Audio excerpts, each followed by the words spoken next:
Se livre da amargura, desse sentimento de uma frustração, eu sou um derrotado. Creia, nenhum fio de cabelo cai sem a permissão de Deus. Nenhum fio de cabelo cai da sua cabeça sem que Deus não saiba.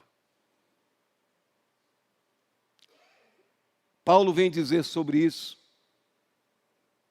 uma coisa muito interessante que você conhece. Paulo vem dizer o seguinte: todas as coisas cooperam para o bem daqueles que amam a Deus. Davi entende isso muito bem. Ele sai dali bem, frustrado, triste, preocupado, mas bem, embora tendo esses sentimentos. Bem no sentido de não estar amargurado, não. Por quê? Porque ele entende que todas as coisas cooperam para o bem daqueles que amam a Deus. Se nós enfrentarmos a vida assim, ela se tornará muito mais fácil. Todas as coisas cooperam para o bem daqueles que amam a Deus. Então, pare de chorar, pare de lamentar, encha o seu coração de esperança. Diga para o seu irmão, encha o coração de esperança. Sabe por quê? Deus está trabalhando para te colocar em lugar de honra. Com esse amém. Mas vou repetir, aumenta o som aí do povão, Léo. Deus está trabalhando para te colocar em lugar de honra. Diga glória a Deus. Então descansa o teu coração. Descansa. Pare de lamentar. Pare de dizer por que teve que ser assim. Por que teve que ser assim. O importante é que Deus está trabalhando para te colocar aonde você nem imagina. Então, não é por que teve que ser assim, mas graças a Deus, porque está sendo assim. A gente tem que mudar, inverter. Não é por que teve que ser assim, mas graças a Deus, porque está sendo assim. Amém? Você pode dizer assim, graças a Deus, porque está sendo assim. Graças a Deus que está sendo assim, aleluia. Então, vamos deixar de lado essa vitimização. Ai, que pena, olha. Ai, ai. Deixar de lado essas coisas.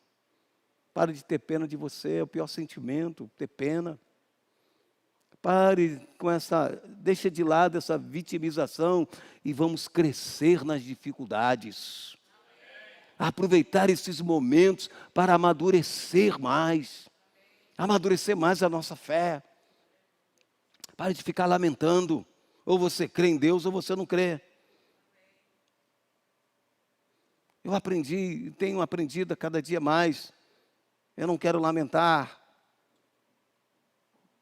nada do que está acontecendo, não quero lamentar por nada que está acontecendo na minha vida, eu quero dar graças. Paulo diz assim, tudo dai graça. Amém? Tudo. Porque teve que ser assim, porque é a vontade de Deus. Quando vier essa pergunta, responda assim, porque é a vontade de Deus. E a vontade de Deus, boa, perfeita e agradável. Porque teve que ser assim, porque Deus quis assim. É soberano. Faz como lhe apraz, né? Ele é soberano. Porque é a vontade de Deus.